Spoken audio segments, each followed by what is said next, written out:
Bueno, pues lo primero, si vamos a hablar del espectro electromagnético, el espectro electromagnético es la forma en la que subdividimos, por así decirlo, las diferentes manifestaciones de una fuerza, que sería la fuerza electromagnética.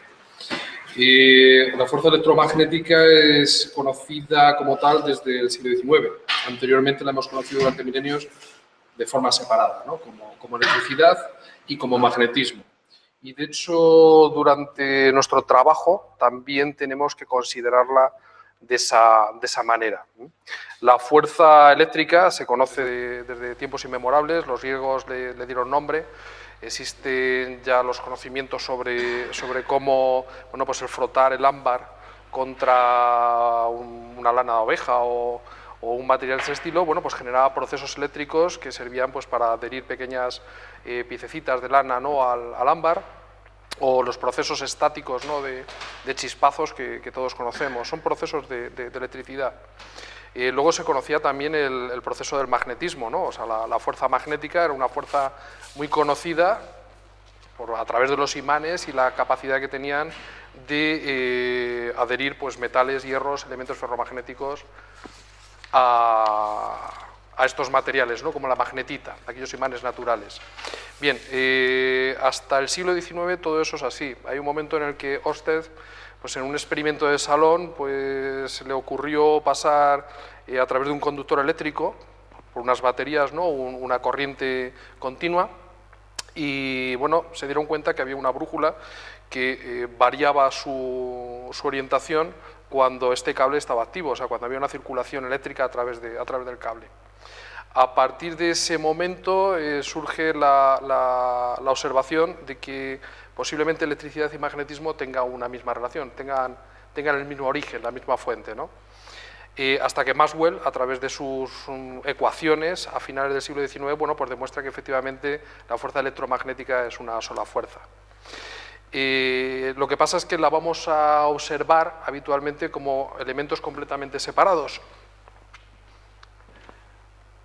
Hay una imagen que nos puede explicar un poco cómo es esto, ¿no? O sea, si tuviésemos una figura como un cilindro, y la pudiésemos proyectar en el espacio, una sonométrica, podríamos tener una proyección.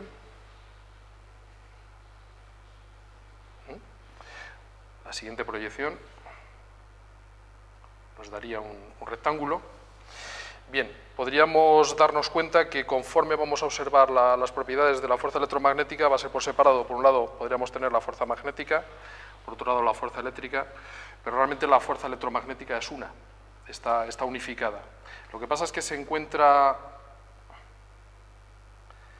por así decirlo, en un nivel de dimensión que necesitamos un desplazamiento de conciencia para poder llegar a este punto, porque nuestra experiencia como personas, como seres humanos, sería electricidad y magnetismo por diferentes puntos, ¿no? ¿Qué llamas un desplazamiento? Sí, tenemos que hacer un desplazamiento de nuestra mente a través del intelecto, a través de las matemáticas, para comprender que esto es así, ¿no? A través de las ecuaciones de Maxwell podemos comprender que las dos fuerzas separadas realmente forman parte de una. Es una fuerza fundamental del universo. Bien, esta fuerza se va a expresar según su vibración, según sus ritmos, se va a expresar de diferentes maneras. Entonces vamos a encontrar que la fuerza electromagnética forma básicamente casi todo lo que existe en el universo. Según su vibración vamos a obtener luz visible, o sea, la partícula que genera la fuerza electromagnética son los fotones, del griego luz, y la vibración de estos fotones expresan todo lo que es el espectro electromagnético. El espectro electromagnético lo vamos a encontrar, dependiendo de su vibración, vibraciones muy rápidas, muchos hercios, muchas veces por segundo, o lo vamos a encontrar manifestado de esta manera, ¿no? O sea, con longitudes de onda muy grandes. Dependiendo de su frecuencia, dependiendo del ritmo, de los pulsos que genera esos fotones, que genera esa fuerza electromagnética, se va a expresar todo lo que conocemos, o sea, las ondas de radio, la luz visible, el calor, el infrarrojo, las ondas de televisión, la radiación ultravioleta, la radiación X, la radiación gamma. Todo eso va a depender realmente de las diferentes frecuencias que tengan esos fotones. Los fotones, dependiendo de cómo vibren, del nervio que tengan, por así decirlo, pues van a propiciar un tipo de luz de una naturaleza o de otra. Tenemos un borrador para... Había por allí un trapo. ¿Dónde lo tenemos?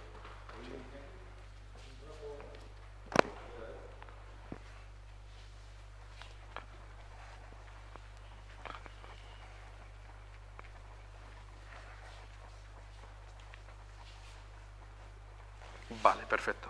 Bueno, perfecto. Casi perfecto.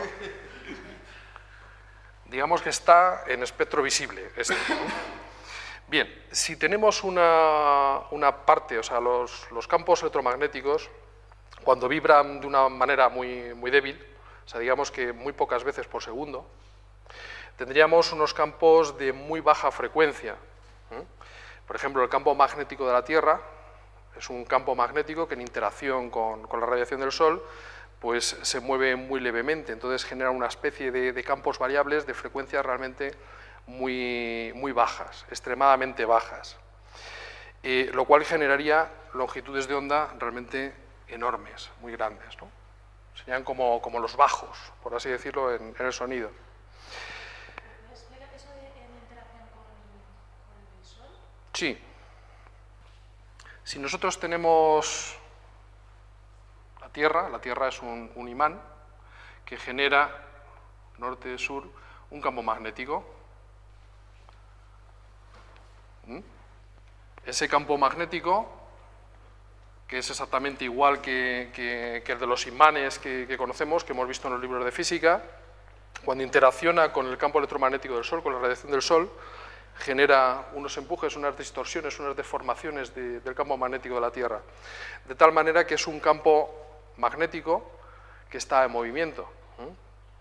Cuando tenemos un campo magnético en movimiento, se genera un campo alterno, un campo variable. A partir de ahí se generan frecuencias, se generan campos magnéticos en movimiento. Ese campo magnético en movimiento, con una frecuencia muy baja, sería el principio del espectro electromagnético. O sea, el campo magnético de la Tierra formaría parte de esa fuerza electromagnética en la cual estamos inmersos, en la que nadamos, en la que nos movemos habitualmente. Luego va a haber otras frecuencias mayores, ¿no? Esas frecuencias mayores pues, pueden surgir directamente de los equipos electromagnéticos que tenemos en la casa o de las redes de transporte eléctrico que alimentan todos estos dispositivos. La principal frecuencia, digamos por así decirlo, más baja que tenemos sería la de transporte eléctrico, la electricidad de consumo, la electricidad industrial, que trabaja a 50 hercios, 50 veces por segundo. Tendríamos unas longitudes de onda inmensas, básicamente de unos 6.000 kilómetros aproximadamente. Digamos que podría llegar ese tamaño de la longitud de onda de los 50 hercios, pues desde aquí a Canadá, desde aquí a Afganistán aproximadamente, para que tengamos un poco la idea del tamaño de esa longitud de onda. Bien, si seguimos frecuencias del espectro electromagnético, encontraremos otras frecuencias más elevadas, pues tendríamos las ondas de televisión, las ondas de radio, la televisión antigua. De ahí pasaríamos... Este sí que se puede borrar, ¿verdad? Sí. Vale. De ahí pasaríamos a frecuencias más rápidas, más veces por segundo, que generarían longitudes de onda más pequeñas, según vamos ampliando ese nivel de frecuencia. Entonces tendríamos la red eléctrica, pasaríamos a las ondas de radio, ondas de televisión, de ahí pasaríamos a la banda de microondas. En la banda de microondas vamos a encontrar todo lo que son las telecomunicaciones que se están trabajando hoy en día, televisión digital terrestre, telefonías móviles, un router wifi, teléfonos inalámbricos, básicamente todos los sistemas de telecomunicaciones con los que trabajamos a día de hoy. Si seguimos ampliando esa frecuencia nos vamos a encontrar con el calor, nos vamos a encontrar con las frecuencias de los infrarrojos. La frecuencia de infrarrojo encontramos la temperatura para la cual tenemos ya sensores para distinguirlo, o sea, como seres humanos tenemos la capacidad de sentir ese tipo de radiación a través de la elevación de temperatura o a través de la pérdida de temperatura. Si hay mucha radiación infrarroja, que es luz, que es espectro electromagnético también, la podemos sentir en su ausencia o en su exceso. Si seguimos avanzando en frecuencia, vamos a tener ya la luz visible, que obviamente también tenemos antenas, por así decirlo, para identificarlo, nos permite ver los colores, las formas y el movimiento. Más allá de la luz visible, vamos a encontrar el espectro de ultravioleta. Con el espectro ultravioleta empiezan las radiaciones ionizantes. También son fotones, todo lo que estamos comentando ahora mismo hasta este momento es luz, todo es fuerza electromagnética, todo está transportado por fotones y solamente dependiendo del nivel de vibración que tengan se van a comportar de una manera o de otra, ¿no? Lo dibujamos aquí más Sí. o menos para... Es que esto... Para ver dónde está cada frecuencia. Esto.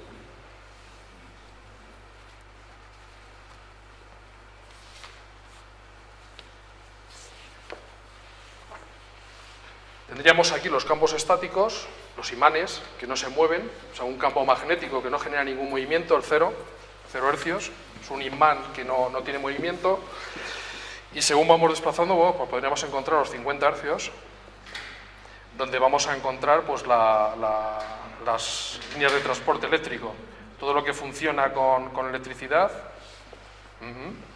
trabaja con este tipo de frecuencia en Europa. En Estados Unidos trabajaría con frecuencias de 60 hercios. Según vamos subiendo las frecuencias, tendríamos así un gráfico de las longitudes de onda, iríamos subiendo pues, por las ondas de radio, televisión, encontraríamos las microondas y todo lo que sería telefonía móvil, wifi, telefonía inalámbrica y distintos elementos que trabajan con la banda de microondas.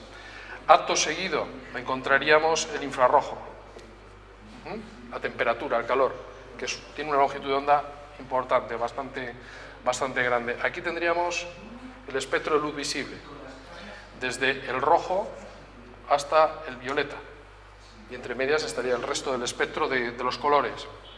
A partir de aquí tendríamos el ultravioleta. Aquí empiezan las radiaciones ionizantes, o sea, las radiaciones que tienen tanta energía que son capaces de arrancar electrones a los átomos. Por eso empiezan a ser un factor de riesgo ya más claro. Se sabe cuál es el proceso a través del cual puede dañar una célula y generar un cáncer, por ejemplo, un cáncer de piel. Eso es importante. En el ecómetro diferenciamos y hay indicadores que asignamos a radiaciones no ionizantes que van hasta ahí, y luego las radiaciones ionizantes, que las conocemos más como gas radón, como la más bueno, conocida. el gas radón es un elemento químico que es radiactivo y que tiene la capacidad de emitir un tipo de radiación que es ionizante. Pues eso estaría ya a partir de ahí, ¿no? Sí, pero sería un elemento, una fuente de emisión. Fuentes de emisión, y esto sería el espectro electromagnético. A partir del ultravioleta, que es donde empiezan las radiaciones ionizadas, tendríamos la radiación X, y más allá tendríamos la radiación gamma. Cuando tenemos la radiación gamma, digamos que sería la radiactividad que conocemos pues, de un accidente nuclear, Fukushima o cosas de ese estilo.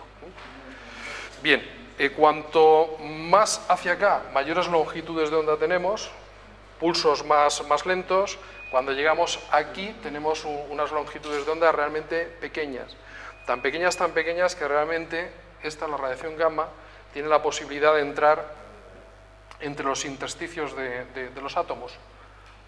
O sea, es capaz de atravesar materiales poco densos.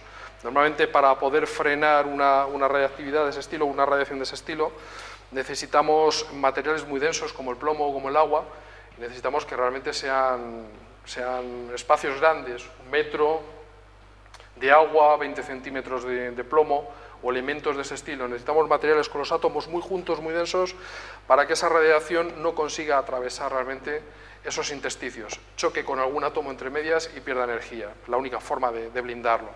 La radiación X es tan pequeñita que por eso es capaz de atravesar también parte de nuestro cuerpo, ¿no? La radiación ultravioleta también tiene un tamaño muy pequeño, pero digamos que puede interferir con el tamaño de una célula de piel. O sea, son longitudes de onda realmente pequeñas. Estamos hablando de auténticas balas. Tienen mucha energía, son fotones con mucha energía, con mucho nervio, y que pueden entrar entre tamaños muy pequeños de la propia materia. Digamos que son pequeñas balas, ¿no? La radiación de la luz visible, del espectro visible, ya es un tipo de radiación que tiene un tamaño que no consigue atravesar la materia con tanta facilidad. Tiene alguna dificultad al respecto. Se refleja con muchísima facilidad. Obedece a su tamaño y obedece a su energía. Luego la banda de infrarrojos, bueno, pues también es algo que podemos, por así decirlo, aislarlo con más facilidad. Tiene capacidad también de excitar la materia. De hecho, bueno, pues tiene la capacidad de ir cargando, por así decirlo, la materia poco a poco de energía hasta que el calor puede traspasar desde una parte a otra de un muro, ¿no?, de un material. Luego tendríamos la radiación de microondas, que son tamaños muchos más grandes. Pues tendríamos a lo mejor pues desde 1 metro hasta 30 centímetros aproximadamente, o incluso un poquito más pequeñas, dependiendo de la punta del espectro en la que se encuentre. Y luego pues las ondas de radio, las ondas de televisión, que normalmente pues son longitudes de onda mucho mayores, digamos que son los bajos, permeabilizan mucho mejor a través de la materia. Y esto sería un poco el espectro electromagnético. Ahora, a partir de aquí surgen las diferentes tecnologías, ¿no? Y bueno, aquí hay una serie de elementos que están introducidos dentro de la arquitectura, ¿no? Por centrar. Puede haber elementos de alta o baja tensión. Efectivamente. Que pueden afectar a la arquitectura, ¿no? Obviamente los teléfonos DEC, telefonía móvil, wifi, y habría más elementos. Bueno, a veces también por temas de bioclimática, pues tenemos también el infrarrojo, ¿no? Temas de temperatura. Los famosos, lo tenemos antes de la luz visible, ¿no? Los puentes térmicos, ¿no? Pérdidas y ganancias de temperatura. Pero bueno, en cuanto a temas de salud, dentro del trabajo que nosotros realizamos, realmente tendríamos en principio estos aspectos de aquí. Y lo que encontramos en las casas, campos eléctricos y campos magnéticos de baja frecuencia, derivados de las instalaciones de las casas, derivados de los aparatos que tenemos en la vivienda, también derivado de las redes de transporte eléctrico o de los centros de transformación que pueden estar muy cercanos a las viviendas. O sea, agentes. Son los principales focos, ¿no? Sí. Una línea de baja tensión que puede ir enterrada en la acera. O de alta tensión. O de alta tensión. Podemos encontrar líneas soterradas perfectamente, tanto aéreas como soterradas cerca de una vivienda, que pueden generar campos magnéticos o eléctricos, como hemos visto antes. La fuerza eléctrica y magnética, o sea, la fuerza electromagnética, a efectos reales, cuando trabajamos sobre todo en estos campos con frecuencias muy bajas, se experimentan casi por separado. O sea, tenemos que hacer mediciones y observaciones de campo eléctrico por un lado, que se comporta de una manera, y de campo magnético por otro, que se comporta de otra manera completamente distinta. Por ejemplo, eso pasa en la baja frecuencia, pero en la alta frecuencia no, se mide todo junto. En la alta frecuencia se mide todo junto, por el tamaño de la onda y por las características y el comportamiento de esas frecuencias. Normalmente se mide todo junto. Sí. Esto es libre para hacer preguntas entre todos, ¿vale?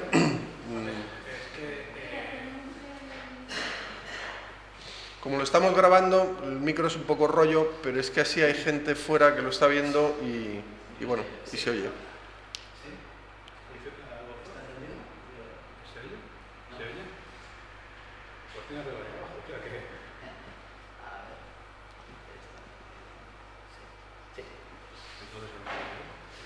Soy Lino, lo único es que estás hablando de la radiación de los de casa, además a mí me preocupa algo que está entrando en vigor ahora, es la ERP de 2015, la de eficiencia energética, que nos tenemos que adaptar a la demanda, pero introduce un factor que es el variador de frecuencia. o electrónicamente conmutados, motores electrónicamente conmutados. Entonces, estáis hablando de evidentemente, el cableado eléctrico, en función de la intensidad de corriente, etcétera, etcétera, pues generará unos campos magnéticos u otros. Sí. Pero ¿qué pasa con ese variador? Porque, claro, estamos poco más o menos obligados a ponerlo. Pero eso me altera, me genera oscilaciones en la frecuencia. Sí, vamos a tener Además, armónicos. exactamente, que puede ser un problema serio. Pero eso ya es para las Eso protecciones. sería efectos de... Claro, o sea, pero me exposición a otro tipo de campo. generaría algún campo magnético anexo a eso. Es peligroso. Se puede... A ver, yo pienso, la electricidad me puede generar algún pequeño campo magnético, ¿correcto? Sí. Se podría evitar, tal vez, bajando la temperatura del cable. Los electrones dejan de estar, por así decirlo, de repelerse y se convierten en autopista. Es como un superconductor. Bien. Si yo consigo Pero enfriar... igual no hace falta. ¿Eh? Pero igual no hace falta. Correcto, es que eso es lo que quiero saber, porque claro, estamos ahora obligados, todos los fabricantes ya vienen con eso. Todos. Vale. La experiencia nos dice que, por ejemplo, un conductor eléctrico puede generar, depende, o sea, estamos hablando de la instalación de una vivienda. Con mucha facilidad va a generar campos eléctricos, pero con mucha dificultad va a generar campos magnéticos. O sea, no es que no genere electricidad y magnetismo al mismo tiempo, pero la práctica nos dice que la instalación eléctrica de una vivienda genera más campos eléctricos que magnéticos. O sea, no haría falta a lo mejor cambiar el problema del campo magnético. Ahora bien, el tema que tú aportas es la generación de armónicos. Ahí tenemos lo siguiente. Sabemos por investigadores con los que trabajamos que una frecuencia, la que sea, a una intensidad determinada, es una llave que puede entrar en un proceso celular y descerrajarlo. Bien, cuando tenemos además la generación de armónicos, lo que tenemos son muchas más frecuencias en diferentes intensidades, y esto lo que nos da es una llave como las que tenían los porteros de antiguamente de Madrid, ¿no? Que pueden abrir muchas más puertas. El problema es que no sabemos realmente qué puerta puede cerrajar y qué puerta puede abrir. Pero sí que sabemos, por las investigaciones que hay ahora mismo, que lo que hacemos es multiplicar el factor de riesgo.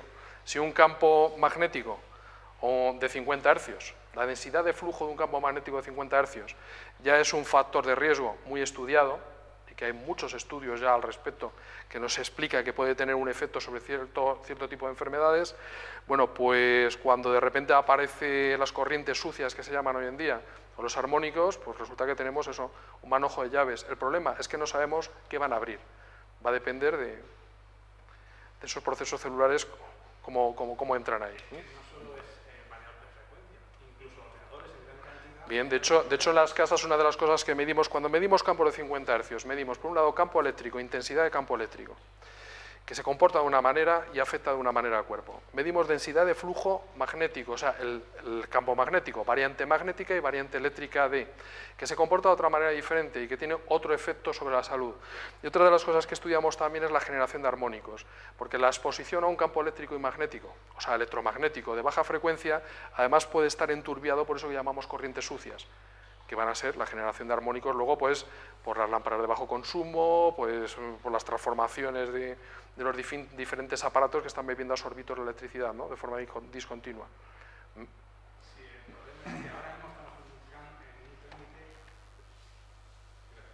Ahora mismo estamos en un trámite entre lo que es casi casas pasivas, que será a partir de 2020 en teoría.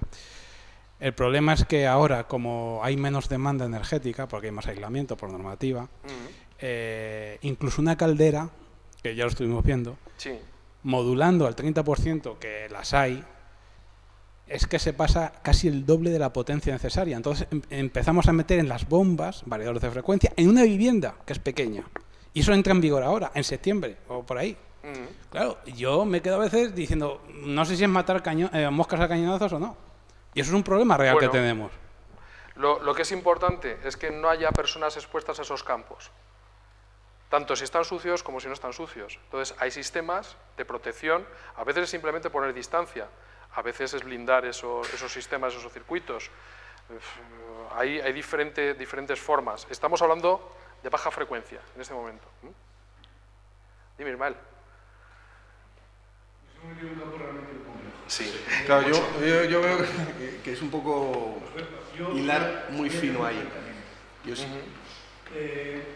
Hemos estado hablando de ondas de baja frecuencia fundamentalmente, 50 hercios, pero no tenemos en cuenta, se tienen en cuenta los armónicos, pero no se tienen en cuenta ni ondas acopladas, ni ondas asociadas, ni se tiene...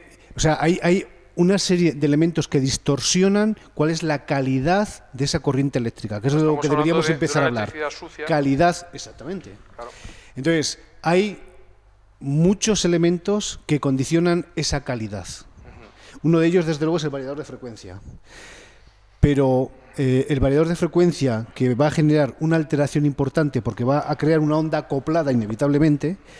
Por otro lado, el ahorro energético que debemos de considerar que ello conlleva y la vida útil que va a alargar a la bomba, porque lo que hace el variador de frecuencia es que esa bomba arranque desde despacio a toda su potencia, si es necesario. Sí. Mientras que de la otra manera no, de la otra manera desde el principio entra a cañón. Y el golpe de fricción que recibe cuando recibe toda la intensidad eléctrica para que el eje tenga que girar, eso genera un desgaste y tarde o temprano lleva al límite a ese material. La vida útil de esa bomba es 1/10 parte que con un variador de frecuencia normalmente. Eso es lo que se estima. Entonces hay que valorarlo todo. Así que el variador de frecuencia no es que sea malo en sí, tiene sus bondades, pero el inconveniente que tiene de lo que va a generar, más, si te pones a medirlo, más que la intensidad, que va a ser baja. Si tú te pones a medir lo que es la intensidad de flujo en el campo magnético, verás que es baja la variación que hay. Sin embargo, toda la red eléctrica que es alterna, que es la gran diferencia con la continua, la alterna va y vuelve, va y vuelve. El electrón lleva una intensidad asociada que es la que entrega con la energía, pero ese electrón vuelve, no es como con la continua. Con la continua es un circuito cerrado. Entonces, hay una salida y una vuelta, pero es un circuito cerrado, mientras que la alterna no. La alterna va y viene permanentemente. En la continua no hay frecuencia. No existe la frecuencia en la continua. Habrá una variación del campo puede haber magnético intensidad, estático, pero... puede haber diferencia de intensidad. Eso. Surge cuando tú pasas por el cero. Cuando pasa 0 voltios es cuando... No, simplemente hay una inversión de campo. Puede afectar, no puede afectar una brújula, de hecho, a lo mejor como en el caso de Austin. Y la continua es más sana que la alterna. Muchísimo más Sí, sana. muchísimo más sana. Muchísimo más sana. ¿Me permitís que salgamos de aquí? Vale. Hay solamente otro- que me gustaría hacer inciso sobre una cuestión que no se ha planteado, pero que creo que es muy importante. Lo que más alteración de campo magnético se produce en toda instalación eléctrica es que las diferentes líneas de tensión estén descompensadas, que estén pase más desfasadas. intensidad por una que por otra. Efectivamente. Es básico. Y luego las reactivas. ¿Y eso cómo se remedia? Pero eso es la compañía eléctrica. Sí. De todos modos, Lo ideal es que en los puntos de consumo, donde se generan las diferencias de intensidad, se coloquen líneas de condensadores que claro. Lo digo de cara al ecómetro, aquí lo que estamos haciendo es sacar posibles indicadores que puedas introducir dentro de un proyecto y que puedas mejorar la vivienda. Entonces, habría que medir esa diferencia y meter condensadores, en el caso de que sean... Que amortigüen. Es que tenemos un problema. La distribución es en trifásica, te guste o no. Y el consumo, por lo menos en el hogar, es fundamentalmente monofásica. No es que sea un pedazo millón del copón que requiere trifásica, pero lo normal es que sea monofásica. Entonces, este cambio es el que produce esa alteración en que porque tú te enganchas con la tensión a una de esas tres líneas, no a las tres. Claro. Ese es el problema. Y por otro lado, los grandes centros de consumo, que son fábricas, polígonos industriales, etcétera, el problema que tienen es que cuando motores monofásicos, no trifásicos, monofásicos, que requieren de un condensador, ese condensador es el que genera la mayor parte de los armónicos y el que tiene mayor gravamen en la fractura eléctrica, porque ese condensador pega un pico de chupe de energía en el momento de arranque acojonante. Y eso sí que crea armónicos. Y eso sí que luego en la factura eléctrica tienes una penalización importante.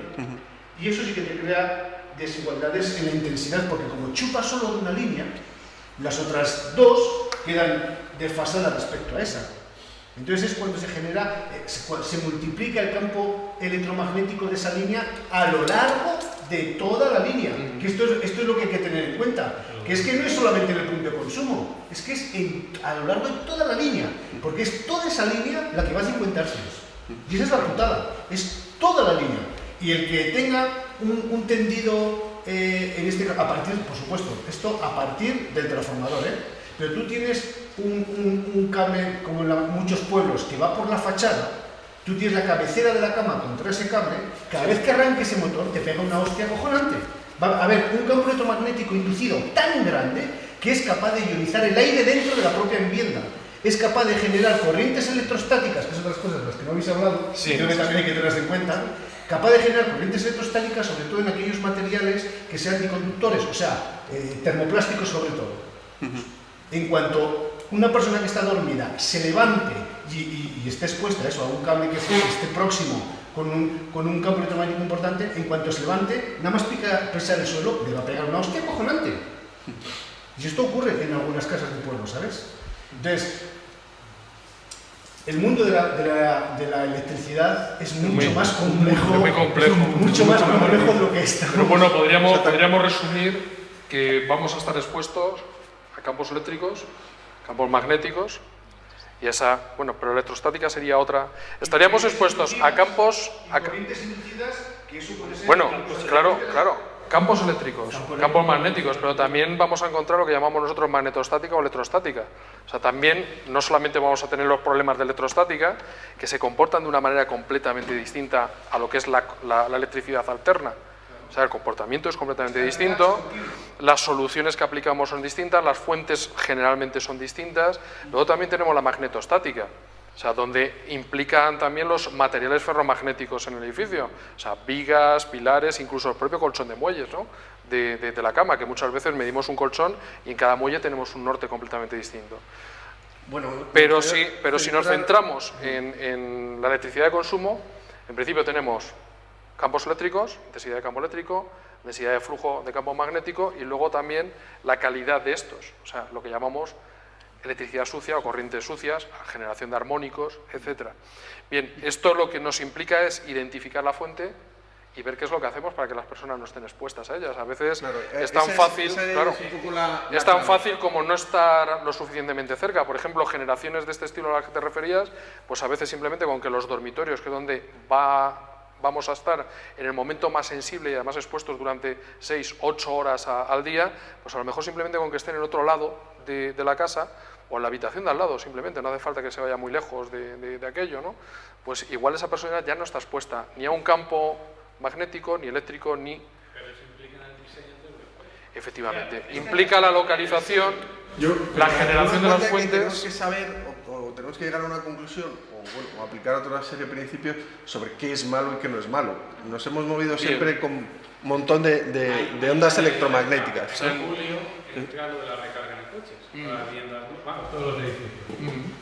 A ver cómo afecta eso, porque en la vivienda... Bueno, pues lo veremos, porque hay muchas cosas que nos ponemos las vendas mucho antes de empezar. Por ejemplo, con los contadores inteligentes hay vendas puestas, escayolas, gente hospitalizada, es algo increíble, ¿no?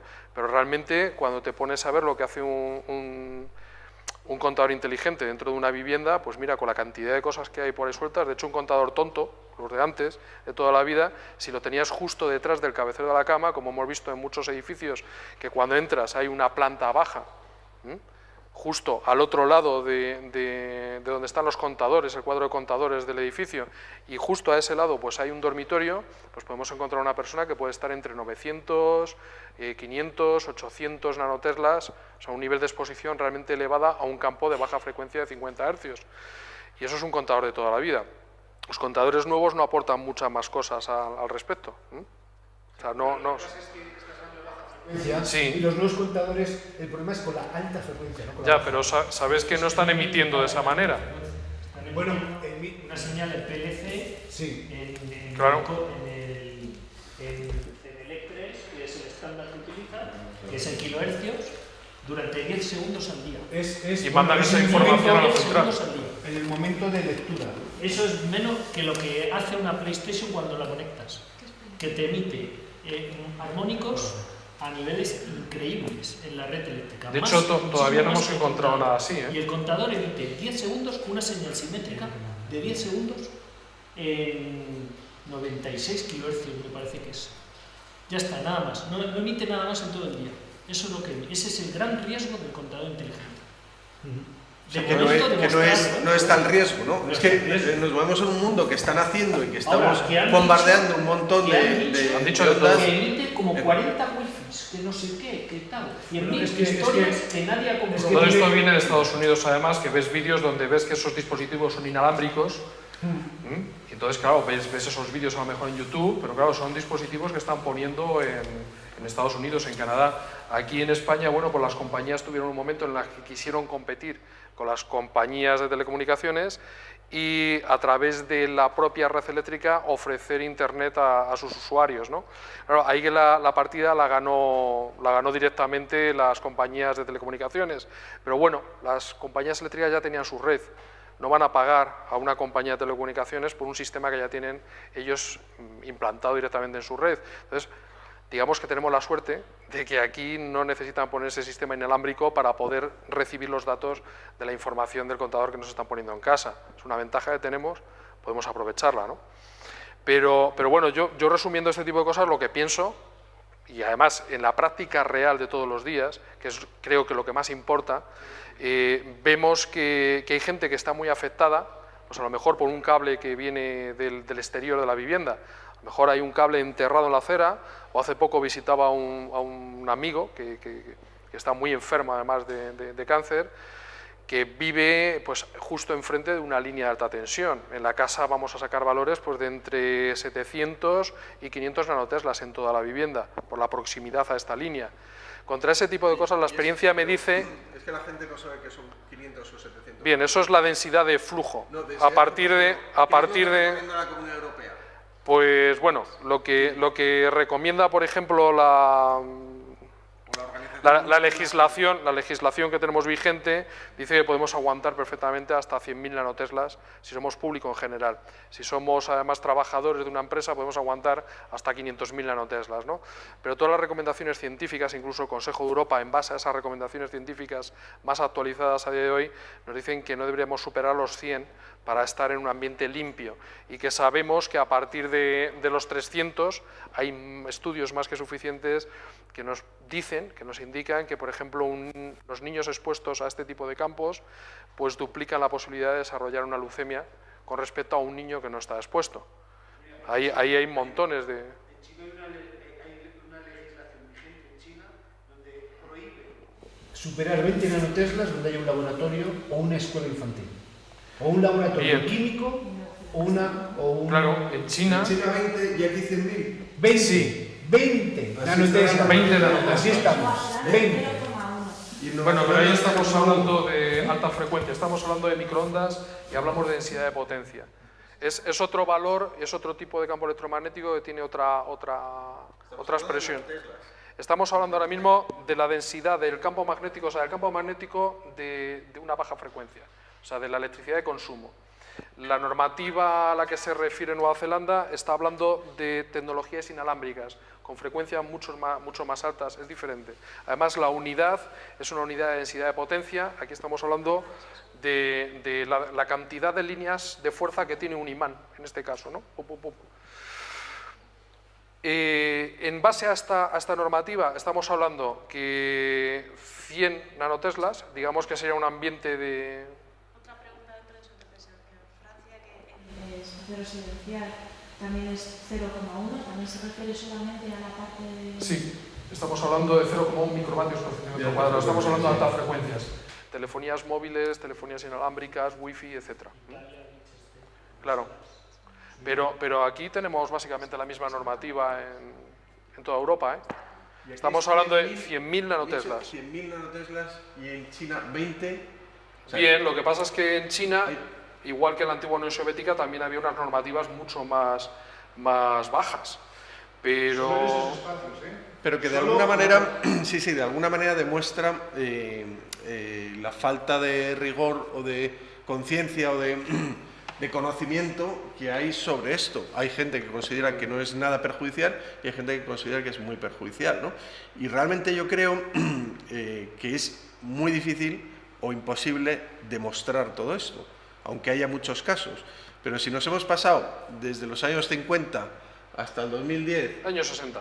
60 años o 70 años para demostrar que el tabaco produce cáncer, fumándonos 2 cajetillas que se pueden medir, a 20 cigarrillos la cajetilla son 40 cigarrillos y puedes medir exactamente lo que está, y eso nos ha costado 60 años demostrar que puede.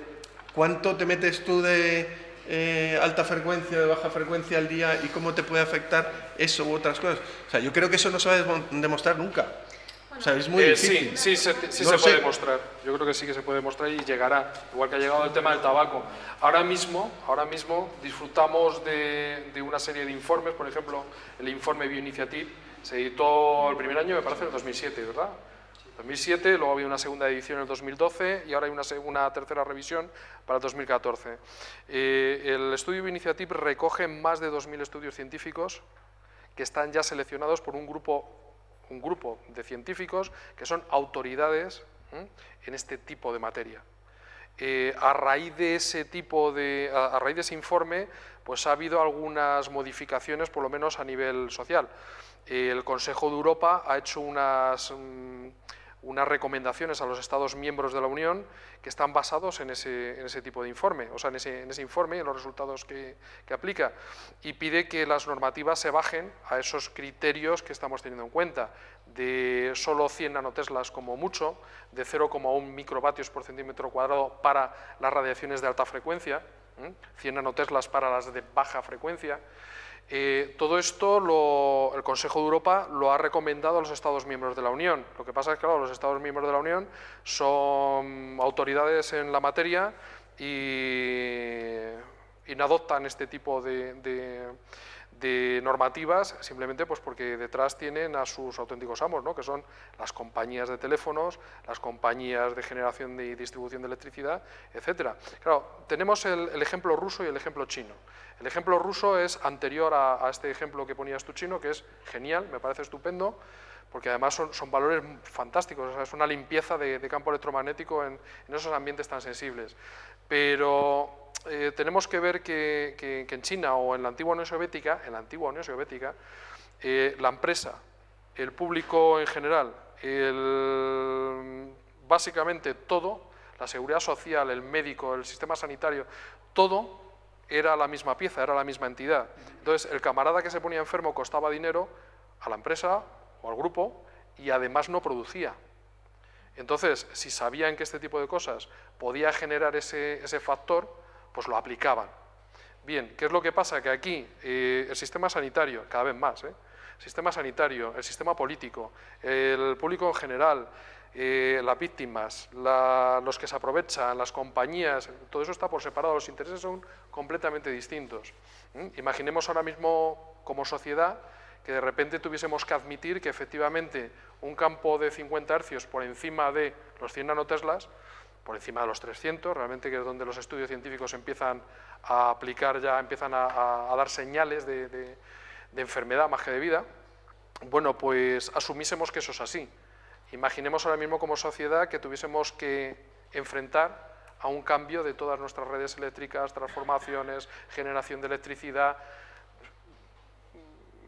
Es un delirio, o sea, eso les tiene que dar mucho susto realmente, enfrentar una cosa así. Indemnizaciones, sobre todo si se puede demostrar que todo este tipo de cosas ya las sabían. Las sabían porque al final los científicos chinos pues son tan científicos como los científicos europeos, norteamericanos, africanos, al final tienen los mismos laboratorios, se asoman por los mismos microscopios y tienen las mismas conclusiones. Bueno, tienen mejores, es verdad, eso es cierto. Los chinos ahora lo tienen todo, ¿no? Pero que las conclusiones son las mismas, directamente. O sea, no puede haber tanta divergencia. Lo que pasa es que los intereses sí que son completamente distintos. Ahí es donde topamos con la industria, con los intereses, con este tipo de iglesias modernas, ¿no? que es con las que vivimos. Entonces nos vamos a encontrar cosas de ese estilo. Claro, si pudiésemos asumir esto en plan general, a lo mejor podríamos asumir otras cosas mucho más sencillas, como por ejemplo pues que un cuadro de contadores no esté detrás del cabecero de la cama de alguien que está durmiendo ahí, o un frigorífico. Bueno, los televisores hoy en día, menos mal, ya no son tan problemáticos. Pero nos acordamos de los Telefunken Palcolor, que cuando los encendía se ponía 500 nanoteslas todo el salón y el del vecino también, ¿no? O sea, aquello era de esa forma. Esas cosas han mejorado, han cambiado poco a poco. Y sabiendo y reconociendo este tipo de cosas, asumiendo que realmente puede ser un factor de riesgo a partir de ciertos niveles, bueno, ¿qué es lo que podemos hacer? Nosotros trabajamos desde hace bastantes años juntos en este tipo de cosas. En la práctica real identificamos problemas de campos eléctricos, de campos magnéticos, de magnetostática, de electrostática, de radiaciones de alta frecuencia, y normalmente siempre encontramos una solución. La solución a veces es desconexión, blindaje, alejamiento. A veces nos tenemos que separar lo suficiente para llegar al sitio donde no vamos a estar afectados por ese campo. Rectificar. A veces por el tema de los armónicos dentro de la propia casa ponemos filtros también en los enchufes cuando la casa ya está construida, ¿no? Podemos rectificar parte de esas corrientes sucias, ¿no?, que hay en la vivienda. Podemos blindar. Por ejemplo, este tipo de campos son muy difíciles de blindar en su variante magnética. Los campos de la electricidad industrial, ¿no? No imposibles, pero muy difíciles. Normalmente para blindar una línea de alta tensión pues tenemos que tirar de una obra pública. Interviene el ayuntamiento, la empresa que genera la electricidad, la empresa que distribuye con la línea, la empresa de las instalaciones, el que viene a hacer el blindaje. O sea, estamos hablando de cientos de miles de euros posiblemente para enfrentar una cosa de ese estilo, ¿no? Entonces, normalmente optamos por el no es posible y nos tenemos que alejar. Pero dentro de nuestra propia casa, la distribución de los dispositivos como pequeños motores, transformadores, motores, bombas, por ejemplo, las calderas de gas. Las calderas de gas tienen unas bombas que son grandes generadores de campos electromagnéticos. A una distancia de 1 metro, 1,5 metros, pues puede tener un efecto tan importante sobre la salud de una persona como puede ser una línea de alta tensión que está a 30 metros de nuestra casa, simplemente. Con saber identificar podemos tomar decisiones y esas decisiones luego nos van a llevar pues, a poder tener un hábitat lo suficientemente saludable para esa persona, ¿no? Aquí hemos hablado de, con el nivel más óptimo, 20 nanoteslas, 100 nanoteslas. ¿A partir de cuándo podríamos decir que podemos estar en riesgo de 200?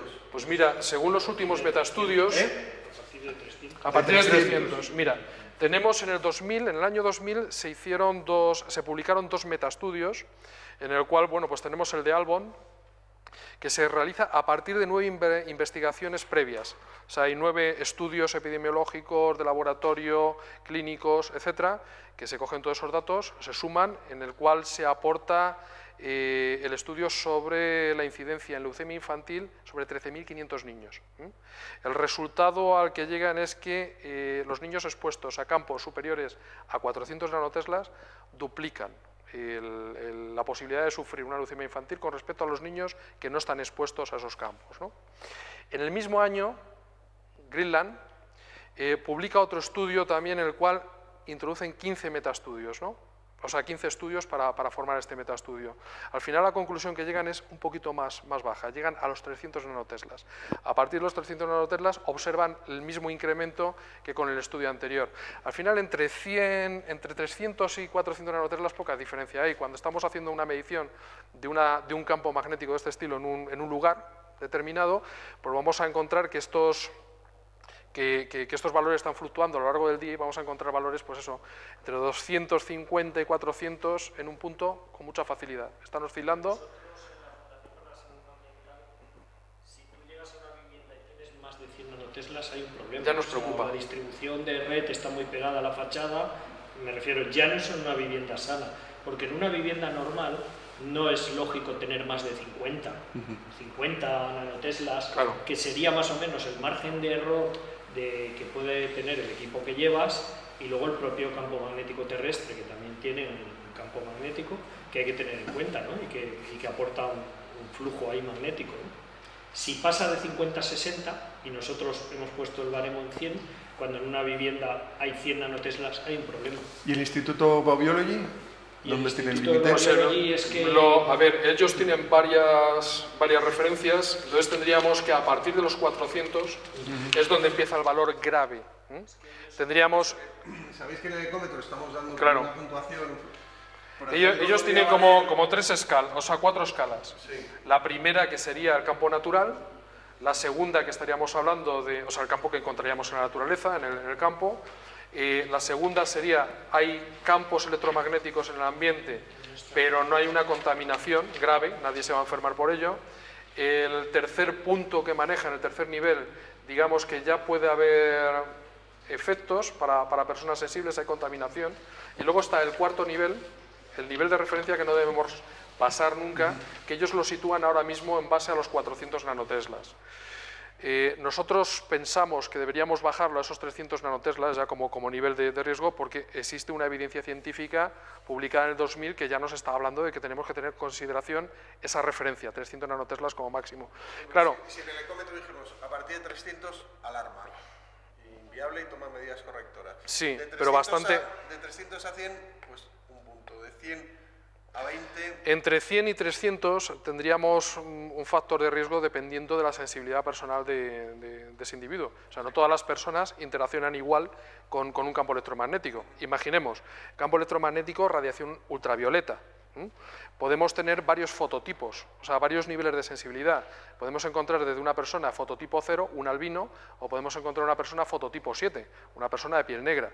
O sea, dependiendo del fototipo que cada una de estas personas tiene un nivel de sensibilidad completamente distinto a un mismo nivel de radiación electromagnética, de alta en este caso, una frecuencia muy alta. La sensibilidad es diferente. Hay una alarma y habría que mirar... Efectivamente. Estamos hablando de esto en lugares de reposo.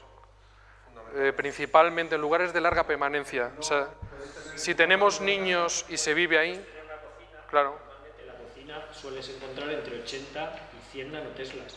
Tienes nevera, tienes un horno, y eso es un valor normal para una Claro. cocina. Para una cama no. Entonces, de 0 a 50 sería lo óptimo para zonas de descanso. Entre 50 y 100, zonas como puede ser una cocina. Pero tú imagínate... Y más de 100 ya, es que a partir de 100 es que hay algo, ya hay algo. Entonces, 300 es donde la OMS y el IARC, que es la Agencia Internacional de Investigación del Cáncer, se basan en ese estudio y en el otro de 400, pero con referencia a 300, para cambiar de categoría los campos magnéticos y subirlos a la clase 2B como posible cancerígeno. Pues ese es el listón. A partir de Eso es otro de los A avances. partir de ahí para arriba es peligroso. Claro, ese es otro de los avances. Por ejemplo, la OMS ya aplica una catalogación sobre estos campos electromagnéticos en el 2000. 2001. Y el año pasado, el 2011, en cuanto a los campos de alta frecuencia. Es que sabéis que a la OMS le asesora el ICNIR, que es el órgano internacional de radiaciones no ionizantes. ¿Qué ocurre? Que ICNIR quiere subir esos 100.000 nanoteslas, 0,1 microteslas, lo quiere subir al doble. ¿Por qué? Pues porque el tren magnético japonés funciona con un nivel más alto y los coches eléctricos también exponen a los seres humanos a valores más altos. Y como dicen, como no hay evidencia, pues vamos a subir el nivel, porque la tecnología nos obliga a subir el nivel. Vale. Es decir, ellos adecuan el nivel en función de la tecnología. Pero estamos hablando de esta misma escala, de Sí. 100.000. Sí, Sí, lo quieren sí, subir sí, a sí. Lo mismo que 200.000. estábamos hablando aquí de Lo quieren Lo quieren duplicar. subir a Lo 200.000. quieren duplicar. De hecho, otro gremio... Por el tren magnético y los coches. Y eléctricos. bueno, para la Y gente otro- que no lo sepa, explicar un poco lo que es el principio de precaución, que hay un principio de precaución en la Comunidad Europea, Sí, ¿no? la que Comunidad intenta delimitar Europea. esto y que a veces se aplica. A veces se aplica, a veces no. A veces se aplica, a veces no. En Depende principio, del lobby que el principio de mueva. precaución se debería aplicar en base a que tampoco está demostrado. O sea, igual que los lobbies están pendientes de que no está demostrado que esto realmente pueda afectar a la salud, bueno, pero es que ellos tampoco han demostrado nunca todo lo contrario. O sea, de hecho, hay más evidencias científicas a día de hoy sobre que efectivamente afectan y que tienen una interferencia sobre los procesos biológicos. Está clarísimo. O sea, Hay montones de efectos, hay montones de efectos de exposición a campos electromagnéticos que están demostrados, ¿no? Clarísimamente. Lo que pasa es que como este tipo de cosas no se producen inmediatamente, o sea, cuando nos exponemos, por ejemplo, a una exposición de radiación gamma altísima, como aquellos liquidadores que se enfrentaron en Chernobyl y que duraban una media de 3 minutos expuestos a este tipo de radiación antes de morir, o sea, morían en 3 minutos, lo hacían seres humanos porque los robots se estropeaban antes. O sea, cualquier robot que entrase, sus circuitos se quemaban antes de esos 3 minutos, ¿no? Entonces, un ser humano... Y entraban ahí personas sabiendo que se iban a freír. La verdad es que yo creo que no sabían mucho qué es lo que pasaba. Funcionó incluso el experimento, pero sabían que se iban a morir. No sabían si a los 3 minutos, a los 4 o al 1, pero sabían que eso era así, ¿no?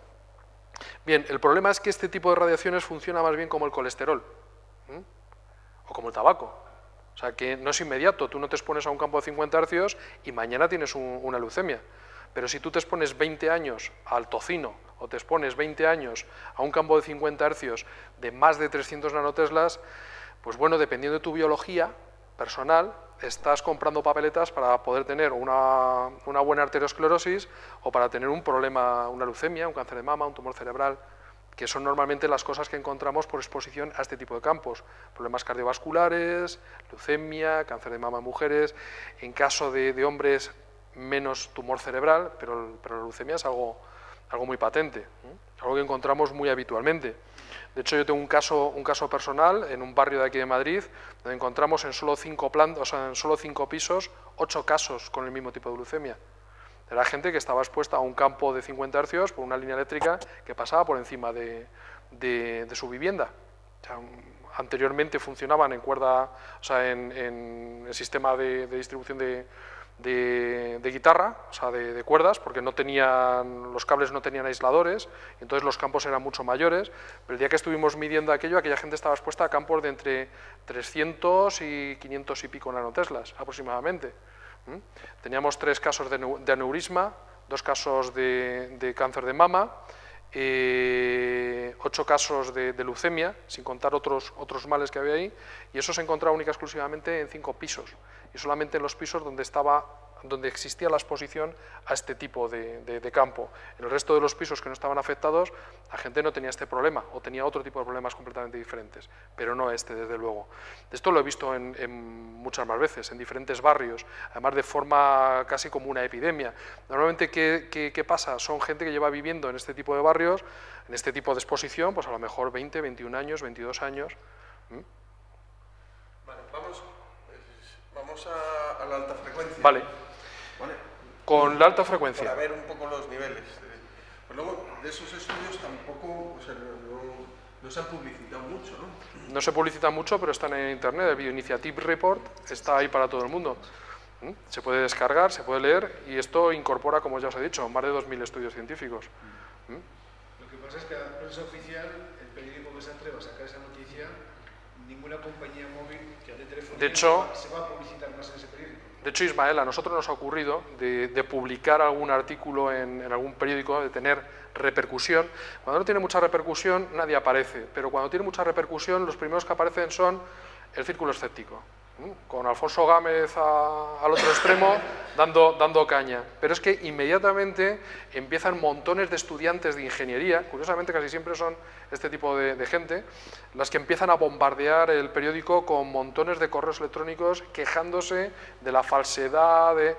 Bien, luego tenemos que entrar en ayuda del periodista que ha tenido el santo valor realmente de atreverse a publicar este tipo de cosas. Normalmente sale vivo, ¿por qué? Porque hay argumentos científicos más que suficientes como para él demostrar a sus jefes que efectivamente lo que ha publicado no es ninguna chorrada, Sí, que no está loco, pero se monta una bomba de 3 pares de narices. Eso es así. Nos ha pasado ya varias veces, lo hemos vivido en nuestras propias carnes y tenemos que montar un comité de emergencia para poder echar una mano a ese periodista que ha tenido las santas narices o la bonanza, ¿no? En Ingeniería de Telecomunicaciones intenta plantear esto en la Escuela de Ingeniería. Claro. Te comen. Claro. Los propios profesores te comen. Porque son profesores que viven de I+D+I de esas empresas. Claro. Más que de su sueldo. Entonces tiene ahí un interés creado que, claro, habla mal de ello, que verás cómo se les acaba el imagen. Además hay una controversia científica muy interesante. Normalmente casi toda la controversia, yo suelo ver dos tipos de equipos, dos tipos de científicos, ¿no? Por un lado está el técnico, el ingeniero, que se ajusta a la normativa, y si la normativa está ahí, pues normalmente estos campos van a estar cientos o miles de veces por debajo de lo que marca la ley, ¿cómo te va a hacer daño? Bien, pero lo que pasa es que esa ley es como si estuviese prohibido correr a 10.000 por hora por las carreteras españolas, ¿no? O sea, no hay un coche que pueda correr a esa velocidad. Entonces ellos están muy tranquilos, todo está bien. Bien, luego está la otra parte, que son los que miran células, ¿no? O miran personas, o miran animales expuestos a ese tipo de radiaciones. Tienes dos tipos, tienes el investigador y el académico. El que siempre está en contra es el académico, alguien que lleva sin investigar o no ha investigado en su vida, dirige departamentos, trabaja en universidades, lo que sea, o está en la política o está en el consejo asesor de una empresa. Y luego están los otros, los que están mirando por un microscopio, ¿no? Los que miran por un microscopio todos lo tienen muy claro. Ya saben perfectamente que siempre hay un efecto biológico, más grave, menos grave, más problemático, menos problemático, algunos asustan mucho, pero lo tienen muy claro. Esa gente, bueno, pues tiene que andar con mucho cuidadito a la hora de ejercer su trabajo, porque los otros lo tienen mucho más fácil siempre. Y tienes dos tipos de estudios científicos. También.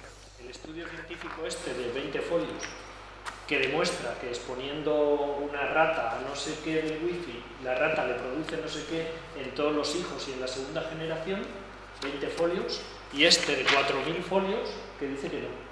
De 4.000 folios, que lo han hecho investigadores de todo el mundo, no sé qué, ha costado una millonada de euros y, lógicamente, no lo ha pagado la misma entidad que ha pagado de 20 folios. Quiere decir que luego también la evidencia científica tiene un color, depende de quién pague la investigación. Si yo soy una telefónica y quiero demostrar que esto no va a producir ningún efecto, pues pago a un investigador y le pongo 1 millón de euros encima de la mesa y hace una investigación. Y a lo mejor se la ha financiado él. Y ha dicho, ostras, esto puede ser malo para la salud o no, lo hace por otro concepto, ¿no? Pero luego eso también existe, o sea, cuando veáis un estudio muy pobre, suele ser un estudio que le han faltado medios, pero ha llegado a una conclusión, que luego saldrá el contraestudio, que será muchísimo más potente que más complicado. Y eso ya te da una idea de cuál de los dos te está diciendo la verdad. Lo que sí que suele también pasar a líneas generales es que ese estudio grande lo único que trata es de dar muchos argumentos para decir que los que dicen que sí que tienen efectos están mintiendo. Sí. Y cuando estás haciendo una investigación, no estás diciendo, no, pues miras objetivamente. Ya pero lo tienen muy fácil. Y incluso también en eso que dices de cuando sale una noticia, cómo se bombardea, es un bombardeo que se nota ahí como político, en el sentido de que es para decir, pues menuda tontería. Pero es que en los medios de comunicación es así. En los medios de comunicación es de ese estilo. O sea, nosotros argumentamos, tú argumentas el porqué, así, con toda la documentación existente a día de hoy sobre las evidencias científicas que existen sobre esto, ¿no? Y normalmente la respuesta, o sea, suele ser así, con las manos en los bolsillos, de decir, no tienen ni idea y no existe a día de hoy ninguna prueba científica, pero así, sin demostrar nada, o sea, con las manos en los bolsillos. Nos enfrentamos realmente a cosas como estas, ¿no? O sea, todo el argumentario que podamos tener, que normalmente está muy bien argumentado, son ya décadas de investigaciones, o sea, pero décadas de investigaciones. Hay evidencia científica más que de sobra. O sea, si esto fuese para otra cosa... De hecho... Entonces, ¿por qué sí que cuando es para efectos buenos nadie dice, ¿cómo va a claro. haber un efecto? Normalmente cuando hay investigadores que desarrollan un efecto electromagnético para curar a un deportista de élite, hombre, pues eso sí que es ciencia. Y eso sí que está científicamente demostrado que tiene un efecto sobre la salud del tendón o de la articulación. Aunque cuando hablas con esos mismos científicos, que son también los que están investigando el efecto cancerígeno o otro tipo de efectos sobre un grupo celular, etcétera, también te dicen, bueno, es que esto enseguida se vende así, pero tampoco tenemos muy claro por qué funciona. Uno de los principales problemas de la controversia científica no es que no se sepa que hay efectos, se sabe perfectamente que hay efectos. El problema es que no se sabe cuál es el mecanismo biológico a través del cual se producen esos efectos. Por ejemplo, con la radiación ionizante no hay controversia científica, porque se sabe que una onda de este estilo con tanta energía entra a través de un átomo, ¡buas!, le arranca los electrones, bueno, es capaz de destruir tejidos sin ningún problema, es un tiro de bala. Entonces, eso es una agresión inmediata, física, sobre un tejido o sobre el ADN de una persona expuesta, ¿no? Aquí no hay controversia científica porque se conoce el proceso biológico. Desde aquí para acá no se sabe cuál es el proceso biológico a través del cual se produce luego esa enfermedad o ese beneficio o esa entrada en la salud por exposición a ese campo magnético. En la biología hay tal infinidad de variables. Claro. De cómo te alimentas, Claro. del aire que respiras, del agua que bebes, Claro. o sea, hay tal cantidad de variables que es muy difícil. Claro. El médico o el biólogo que trabaja en este tipo de cosas es lo que dice. Dice, es que esto no es ingeniería para generar ondas, no, es mucho más complejo. Un organismo vivo se puede expresar de miles de maneras, ¿no? Cerramos, me gustaría cerrar esto para Bien, ver un poco cómo lo... pues vemos las frecuencias que tenemos aquí. Bueno, Aquí vamos, está puesto aquí todo, pero hay una franja de 1200 a 2000... sí, tendríamos una franja de entre los 800 aproximadamente, donde está la TDT, y hoy en día pues ya hay franjas de telefonía móvil que se le han quitado a la TDT. Todo este reajuste que tenemos ahora mismo de readaptación de la TDT es porque las compañías de teléfono reclamaban esas frecuencias para poder tener también sus bandas de emisión. Claro, la permeabilidad también de los muros. El problema es que ahora todos queremos mayor ancho de banda, Sí. más datos Sí. y falta... Y además cobertura. Exactamente, y más Claro. cobertura. Por ejemplo, tenemos un problema serio. cuando tenemos longitudes de onda así más grandes, la permeabilidad a través de la materia es mejor en la banda de microondas. Cuando nos vamos a los extremos también cambia la cosa. Pero en la banda de microondas, cuando tenemos longitudes de onda más grandes, entra mejor a través de los muros. Cuando tenemos longitudes de onda más corta, ¡pam!, rebota mejor en los muros. Cuando tenemos longitudes de onda más, o sea, frecuencias más bajas, tenemos mayor permeabilidad. Vamos a dar mejor cobertura a los barrios esos donde no se llega con tanta facilidad, ¿no? O sea, con una sola antena puedo generar una emisión que va a poder llegar a muchos más sitios. Entonces, esto mola más que los 2400, los 2200, los 2100 MHz que se puedan tener para otras tecnologías, ¿no? Entonces, bueno, pues repartidas ahora mismo en este margen de espectro electromagnético, entre los 800, los 2300, 2200 y pico, pues vamos a tener todas las compañías de teléfonos, vamos a tener el router wifi, vamos a tener los teléfonos inalámbricos y multitud de elementos inalámbricos que hoy en día pueblan nuestras viviendas, ¿no? O sea, esto lo medimos en microvatios, ¿no? Esto lo medimos en unidad de densidad de potencia, que sería microvatios metro cuadrado, microvatio centímetro cuadrado, unidad de potencia partido por unidad de superficie. Entonces, si tomamos la referencia metro cuadrado, por ejemplo, tendríamos que el referente que nos interesa a nosotros estaría en los 1000 microvatios metro cuadrado, que sería el equivalente a los 0,1 microvatios centímetro cuadrado, que aparece en todas las páginas web, pues hablando del límite de Salzburgo, el límite del Bioinitiative Report, etc. Claro, ¿cuál es la realidad que tenemos a nivel legal? Pues tenemos que en la frecuencia más baja, en torno a los 900 MHz, estaríamos en los 450 microvatios centímetro cuadrado. 450 microvatios centímetro cuadrado contra solo 0,1 microvatios centímetro cuadrado. A nivel de legislación. Sí. La legislación nacional. Pero cuando subimos la frecuencia, esto también sube. Digamos que esto sería casi el nivel más restrictivo.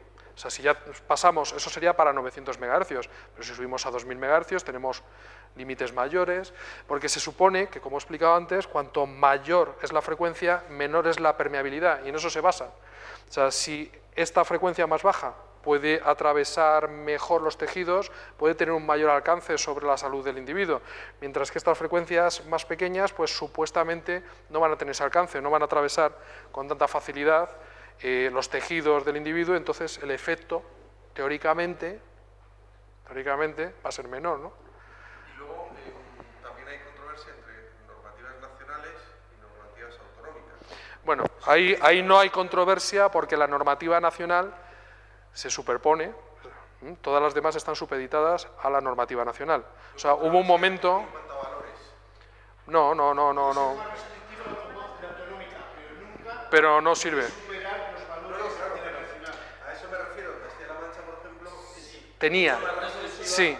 Todo eso lo anuló el Tribunal Constitucional porque las autonomías no tenían competencias para regular El espacio radioeléctrico en este caso. Y la nueva Ley General de Telecomunicaciones, además, ratifica que solo la Administración Central tiene competencia en la regulación de los límites o sea, que las comunidades del autónomas espacio. que estaban sacando Sí. normativas Sí, más restrictivas. Castilla-La Mancha lo hizo. Sí, Castilla-La Mancha se la echó el Constitucional para atrás. Castilla-La Porque Mancha... no pueden legislar sobre eso. El espacio radioeléctrico solo compete al Estado Central. Nadie este puede caso. regular en ese ámbito, porque es solo competencia del Estado Central. Pero esto generaba mucha controversia y al final lo resolvieron de un manotazo. Lo hicieron así. Claro, en Castilla-La Mancha, por ejemplo, en la fuente de emisión no debía haber más de 10 microvatios metro cuadrado. En la fuente de emisión, fuera, cerca de la antena, ¿no?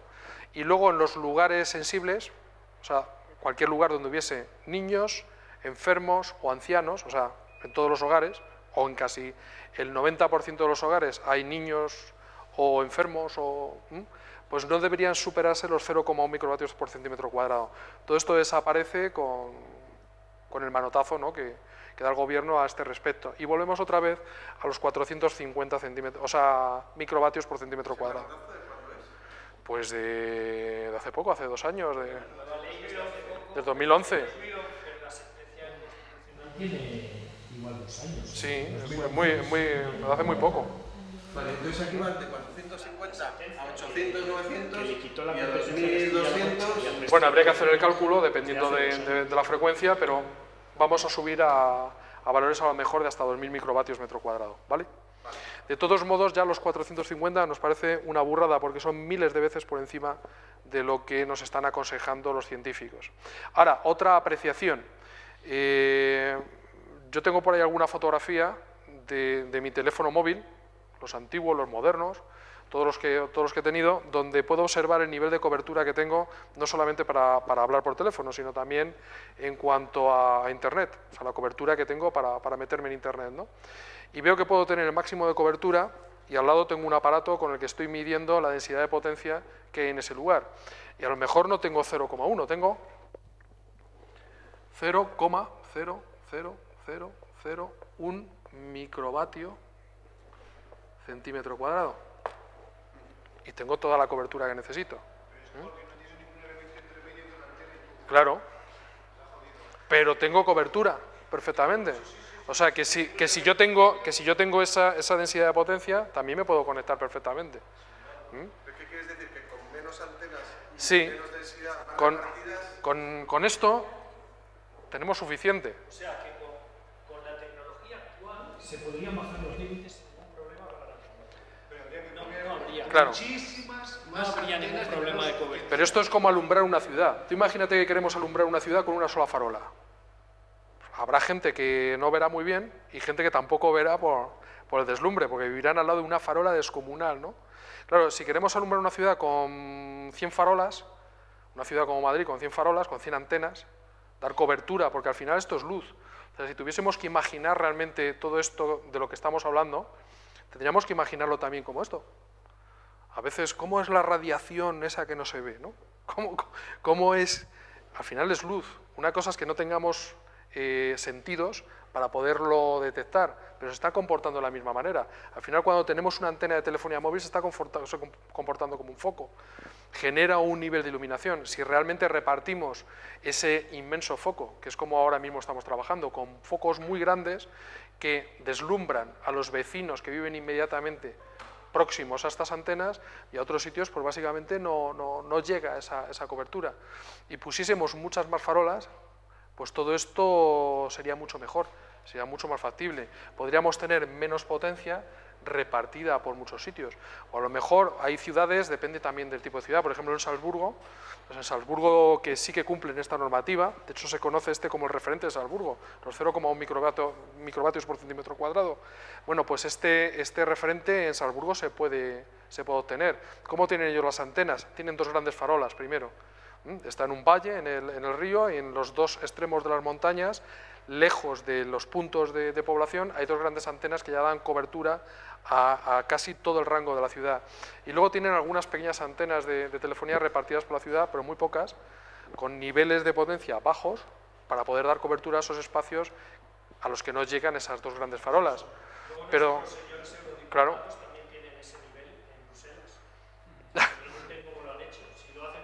claro. Hay sitios donde eso se puede mantener y los teléfonos funcionan. Una última pregunta, me gustaría meter un poco con los valores que estamos metiendo en el ecómetro. ¿Qué relación tiene todo esto con el concepto del edificio enfermo que tanto se habla últimamente y que tantos casos ha habido, como el gas natural de Barcelona o la materia aquí en Madrid? Bueno, ahí tendríamos otros componentes, porque ahí vamos a tener componentes. Primero, de campos de baja frecuencia, principalmente campos eléctricos. O sea, campos eléctricos de generación a través de los cables o de las instalaciones técnicas que tienen en el lugar. Y por otro lado, también un problema de estática. Los problemas de corriente estática se producen no por los cables principalmente, se producen principalmente por triboelectricidad, por rozamiento de materiales que van a generar diferencias de potencial eléctrico entre un material y otro. O sea, una gran carga eléctrica en un punto. Esto lo provoca normalmente los materiales de edificación.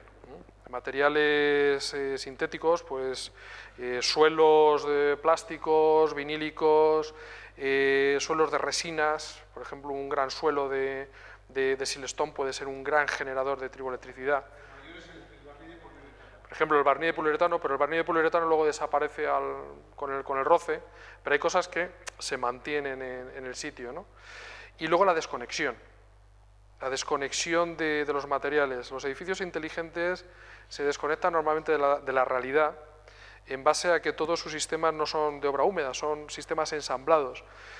Si todos estuviesen bien conectados a la realidad, al ambiente, a la tierra, posiblemente muchas de esas cargas que se generan por rozamiento con algunos materiales estarían dispersándose a través de las estructuras del edificio o a través del aire. Sobre todo, por ejemplo, en una ciudad como Barcelona, que el nivel de humedad ambiente es muy alto. Lo que pasa es que en esos lugares incluso nos aislamos hasta de la humedad ambiente real. Se generan ambientes muy secos, poco conductivos eléctricamente. Tú sabes que ahora, a través de la sostenibilidad, pues se está tendiendo a construir cada vez más en seco. Porque es un modelo de construcción que genera bastantes menos residuos, realmente lo puedes desmontar, transformar, vivimos una sociedad muy variable, muy transformable continuamente, y desde el punto de vista de la sostenibilidad se justifica, y es cierto que claro, si no tienes en cuenta todas estas cosas, si no derivas a tierra todo lo que tienes que derivar, con una construcción en seco puedes generar problemas. Puedes generar problemas si no tienes en cuenta estos factores, pero si tienes en cuenta estos factores puedes diseñar de manera de que todos los elementos tengan la conductividad necesaria entre ellos, estén todos conectados realmente, o sea, no separados, sino conectados. No solamente los materiales, sino también la atmósfera del lugar.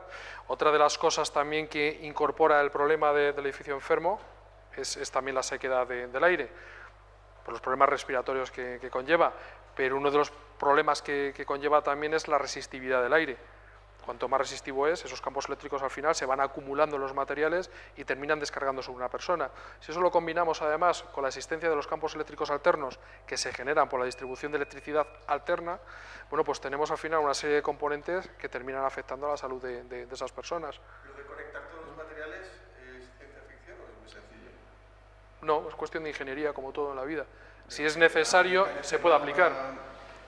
¿Te va a encarecer la obra mucho? No, en principio no, es sencillísimo. Es distribuir adecuadamente la tierra estructural del edificio, ya está, es súper sencillo. Simplemente tienes que saberlo. Tierra, pues unos bastidores de placas Claro. de cartón, yeso, metálicos, pues conectados a tierra. Claro. El problema es que ahora mismo ese tipo de cosas pues no se tenían en cuenta y no se aplicaban. Creo que tampoco se tiene en cuenta, no sé, por lo menos en mi mundo de la Bueno, por arquitectura, lo menos nosotros lo tenemos en cuenta bueno, nos y lo sabemos que conectemos, es un miramos, problema. Cuando lo conectamos nos den niveles más bajos y veamos que funciona mejor, pero en general en nuestro sector de la arquitectura son cosas que no... Lo que pasa es que hay mucha controversia. Claro. Depende del profesional, te va a decir una cosa u otra. Te lo voy a poner más claro. Mi suegro, que es médico endocrino, dice, las tomas de tierra en un edificio tienen que estar en todo. En el cuadro eléctrico, comunicada con toda la estructura del edificio, comunicado con cualquier toma de agua. ¿Por qué? Porque lo que busca es la seguridad sanitaria respecto a una descarga eléctrica puntual. Pero tú hablas con un ingeniero de caminos y te dirá, no, una estructura ferromagnética jamás debe de poder tener la posibilidad de que tenga una conexión eléctrica, porque todo elemento ferromagnético generará una diferencia potencial con la Tierra y se va a oxidar antes, y la vida útil de ese elemento va a durar menos. Entonces, depende con qué profesional hables. No, depende, bueno, que también, pero tenemos que afrontar las cosas desde el pensamiento sistémico, complejo, ¿no? Que es un poco desde donde nos estamos planteando todo esto. Y obviamente venimos de una sociedad totalmente polarizada, que cada uno ve los problemas desde su sector y desde su visión o su profesión, desde su problema, y al final, pues vivimos en una sociedad donde todo está conectado con todo, ¿no? Y aquí, Diego, y la física cuántica, que algún día hemos hablado de eso, pero viene un poco por ahí, ¿no? El pensamiento sistémico. Es cierto, si cada uno lo ve desde su apartado, pues no va a llegar a nuestro apartado es la salud de las personas por exposición a esos ambientes. Desde el punto de vista de la salud de las personas e incluso del edificio, lo ideal es que estén separadas, pero que haya el suficiente número de tomas de tierra para que se genere la descarga adecuada. ¿Qué es lo que pasa? Que la jabalina o las jabalinas que se clavan el primer, segundo y tercer año, cojonudo, pero es que luego no se acuerda su mantenimiento ni Dios. Ese es el problema. Eso es cierto. Que ni Dios se acuerda de mantenerlo. Es más, se tapan las arquetas de registro. Eso, por ejemplo, está en el reglamento de baja tensión, hay que poner la pica vista cada 5 años. Sí, pero bueno, vamos a cerrar y os cuento un poco lo que estamos haciendo en el ecómetro para que lo distribemos o lo modifiquemos o que nos cuestionéis un poco lo que... El ecómetro tiene una primera parte que llamamos mapa de aproximación, que se refiere a ir y leer en el lugar qué pasa en el lugar para tomar medidas correctoras, ¿no? Y aquí pues tenemos una ficha que llamamos radiación no ionizante, campos electromagnéticos. Hablamos de campos estáticos, radiaciones naturales, baja frecuencia, campo magnético, baja frecuencia, campo eléctrico y alta frecuencia. Aquí estamos hablando de estos temas, no estamos hablando ni nos hemos metido en nada de radiaciones naturales, haremos una ecología de base sobre las radiaciones naturales. De hecho, en el primer punto, campos estáticos, otra vez volvemos al mismo caso. Deberíamos diferenciar entre estáticos eléctricos y estáticos magnéticos, porque se comportan de manera diferente, las fuentes son completamente diferentes y las soluciones que te podamos aplicar o los medios que tengamos que poner para evitar un problema son completamente distintos. Pero realmente esto es una medición cuando llega más al terreno. En el terreno, antes de construir nada, no hay campos estáticos. Por lo esto general, deberíamos trasladarlo a cuando hayamos construido el edificio, ¿no? Efectivamente. Entonces, esta parte la podemos quitar de aquí. Bueno, y al principio... A veces hay corrientes vagabundas, ¿eh? Sí, tienes pero... una línea de tren próxima, tienes el metro aquí en Madrid, con el metro hay un huevo de corrientes vagabundas, pero un huevo. Pero ya sabes que la corriente vagabunda va a ir de la vía a su transformador. Sí, ya está claro, fijo. claro. Es un camino. Bueno, no va a pasar no una te casa creas, así. no te creas, no. De hecho, yo no he visto jamás, sé que teóricamente existen. Mira, tienes el edificio Todos de los Telefónica, ni uno solo. el antiguo edificio de Telefónica aquí en el centro de Madrid. Eso es un riesgo como el que te caiga un satélite en casa. Sí, pero ocurre. A este le ha tenido que inyectar. Vamos a por intentar hacer de esto algo práctico, o sea que yo creo variables y en este mundo hay miles. Bueno, estamos hablando de una parcela. Estamos hablando de una parcela para edificar. Es difícil encontrar un factor de ese estilo. O sea, con medir baja frecuencia, alta frecuencia, a ver si tenemos alguna línea de alta tensión o baja tensión cercana. Sí, a ver. Telefonía móvil, para ver si tenemos que tomar una medida de apartamiento sería suficiente. En principio sí. Vale. Y luego, Una vez que construimos el edificio y queremos bueno, pues tener en cuenta si esos aspectos funcionan en el edificio o no funcionan, pues aquí sí que hablaríamos de... esta parte sería de radiación ionizante, alteraciones geofísicas, radiación gamma, campos eléctricos, campos magnéticos de alta frecuencia, campos magnéticos de baja frecuencia, radioactividad ambiental, redes geomagnéticas. Esto venía de algunas otras ecologías a debate, pero es para cambiarlo hoy o que nos digáis un poco cómo lo veis. Bueno, el tema de ¿Cambiaríais? las alteraciones geofísicas, radiación gamma, o sea, una alteración geofísica es algo mucho más complejo que solamente radiación gamma. O sea, de hecho es muy complejo. O sea, influyen muchos factores y no sabemos realmente cuáles son los campos que están afectando a lo que llamamos una alteración geofísica. ¿Es real Puede ser, medirlo en la arquitectura? si estamos hablando de... Queremos hacer algo que sea imposible cada vez que vayas a afrontar un proyecto, o sea, que tiene que ser... si estamos hablando de radiación gamma concretamente, es un campo que deberíamos eliminar, porque no vamos a encontrar nunca un lugar donde haya un nivel de radiación gamma, a no ser que sea al lado de un accidente nuclear que pueda tener realmente un efecto sobre la salud. Al lado de una antena de radar. Bueno, pero al lado de una antena de radar, encontrar radiación gamma... Sí, sí, las antenas de los aeropuertos van en gamma. Los radares de aeropuertos van en gamma. Bueno, es más, te voy a decir más. Tráfico. Gamma, ¿eh? Sí, sí, en gamma. Gamma. Sí, sí, sí. Estarían sí. cerrados todos. No. Consejo de Seguridad. Pero será un... Tráfico, los radares de tráfico son en gamma. Radiación ionizante, no es en Es gamma. ionizante, sí. Estás confundiendo gamma Son microondas. con gigahercios.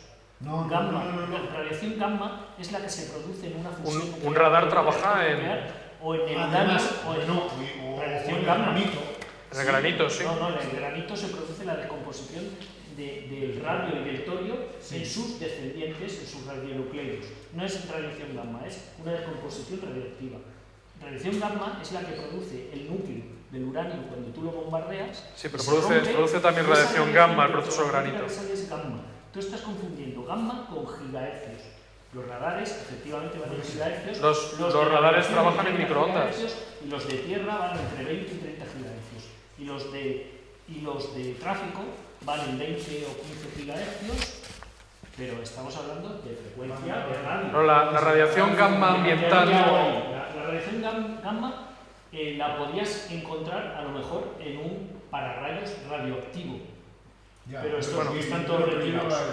Pero la radiación gamma se produce por efecto biológico, o sea, por efecto geológico por radiación en el ambiente. Y es algo muy generalizado. Por ejemplo. Pero no es un radar de tráfico, no digas eso y que eso lo sale en YouTube y la gente se va a poner traje de vuelo para pasar por delante del radar. Un radar trabaja en microondas, en la banda de microondas. Claro, son radiaciones de microondas. Baja frecuencia, habría que valorar los límites que hemos establecido ahí, ¿no? Y en función de esos límites, pues que tengas una puntuación, ¿no? Que te dé la máxima puntuación estar por debajo de 20 o de 50. Hombre, sería Sí. la máxima puntuación sería 0, porque hay sitios donde...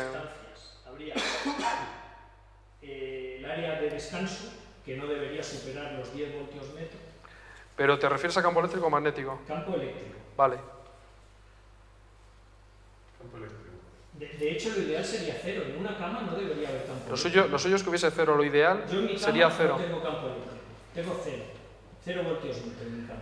Y como máximo 10 voltios metro. Pues igual hay que apantallar. Ya cuando tiene mi mujer, ya entonces sí sube a 200 voltios metro. Y el magnético es el que hablábamos de 20 nanoteslas. 20 sería, por debajo de 20 tendríamos un ambiente limpio. De hecho, aquí en Madrid es difícil encontrar, por debajo de 25 o 20, es difícil encontrar en un sitio que esté limpio. Seguro por debajo de los 100. Seguro por debajo de los 100. Pero un ambiente limpio, si estamos hablando de un ambiente limpio, debería estar por debajo de los 20 nanoteslas. Diríamos que lo mejor es... Y un factor de riesgo empezaría a partir de los 300 nanoteslas.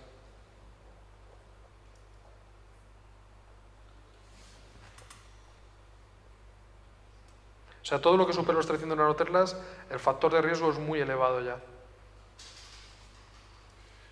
Y los 100 nanoteslas debería ser el valor máximo para decir, bueno, no tenemos que preocuparnos. Vale. Y los campos electromagnéticos de alta frecuencia... Pues no deberían de superar los 0,1 microvatios por centímetro cuadrado, o sea, los 1000 microvatios, para entendernos, 1000 microvatios metro cuadrado en cualquier ambiente, y no deberían de superar los 100 microvatios en dormitorios. Esto está en base a las recomendaciones del panel científico de Seletum, en el cual por primera vez hacen una diferencia entre posibilidad de efectos biológicos que generen enfermedad, los 1000 microvatios metro cuadrado, a partir de ese valor, y luego posibles afecciones al sueño, a la calidad del sueño y el descanso, por encima de los 100 microvatios por centímetro cuadrado. Entonces, digamos que en dormitorio podemos garantizar una buena calidad del sueño por debajo de esa densidad de potencia. ¿Radioactividad ambiental tiene sentido? Radiactividad ambiental es un precursor para nosotros, en principio es un precursor de la presencia de gas radón en el interior de la vivienda. Entonces hablaríamos de radiación ionizante. Estamos hablando de radiaciones ionizantes, sí. Lo quitamos aquí y lo pasamos a la ficha de radiación ionizante. Efectivamente, eso no debería estar ahí. Lo que sí que debería estar a lo mejor en contaminación electromagnética serían los campos eléctricos continuos y los campos los campos magnéticos continuos. Electrostática y magnetostática. Porque no deja de ser contaminación electromagnética. Lo que pasa es que las fuentes no son aparatos electrónicos, por lo general. Has dicho campos eléctricos continuos y campos magnéticos continuos. Efectivamente. Los campos eléctricos continuos, o sea, la electrostática, los problemas de electrostática, que se van a producir principalmente por desconexión de los materiales y materiales de generación triboeléctrica. Bueno, sí, efectivamente. Cuando circula un cable, cuando circula una corriente continua a través de un hilo, lo que pasa es que, también te digo una cosa, después de 20 años midiendo cosas de estas, todavía no me he encontrado ese problema, nunca. Entonces, no es una cosa realmente práctica. 20 años eso, no lo vamos a poner aquí. Pero Bien. la generación fotovoltaica lo va a incorporar. Otra cosa es que Habrá que tenerlo en cuenta, pero de momento todavía no tenemos ese problema. ¿Ya habéis medido muchas instalaciones fotovoltaicas? Pues es que no hay muchas instalaciones fotovoltaicas por ahí en nuestro trabajo.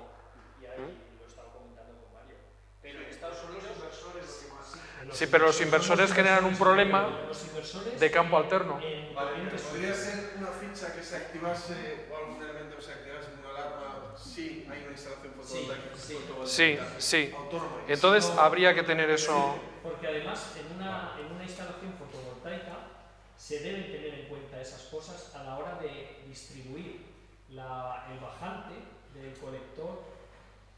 No puede bajar por las paredes donde haya dormitorios. Y luego también hay que ver los inversores también, porque generan campos alternos también muy importantes. Pero muy importantes. Bueno, estuvimos midiendo la casa que presentó, la Escuela de Arquitectura para el Solar Decathlon, y bueno, los campos no bajaban de 200 y pico nanoteslas en los puntos más alejados de donde estaban los inversores, ¿eh? O sea, simplemente porque estaban pegados directamente a la casa, también el tamaño de la casa, que era una habitación realmente, esa casa era una habitación, y bueno, pues todo el sistema tenía que ir ahí junto. Pero yo recuerdo cuando empezábamos a diseñar, ¿te acuerdas? Ahí arriba, que a veces se planteaba meter todo este tipo de dispositivos justo detrás del cabecero de las camas, porque servía también como un aislamiento también bioclimático. O sea, poníamos con esa habitación añadida un aislamiento a efectos de pérdida de temperatura de la propia vivienda. Hoy en día sabemos que eso sería algo muy malo, ¿no? Porque directamente meteríamos no solamente posiblemente un campo continuo, o sea, una variación de campo continuo, o sea, de magnetostática por la circulación de esa corriente continua, sino que además incorporaríamos también los inversores que iban a generar un campo de 50 hercios o de 100 hercios que podría estar afectando de forma muy, muy grave, vamos. Pues, ¿algo más? ¿Redes geomagnéticas? Eso forma parte también del aspecto geobiológico. O sea, no lo podríamos tener ahora mismo como elemento electromagnético, aunque la fuente posiblemente sea de origen electromagnético, pero Es radiación no ionizante, ¿no? no sabemos. O sea, en principio debería ser no ionizante, pero todavía científicamente no sabemos lo suficiente de estas redes como para poderles dar una morfología. Meterlas lo que es en el ecómetro, como las metes y no se pueden medir.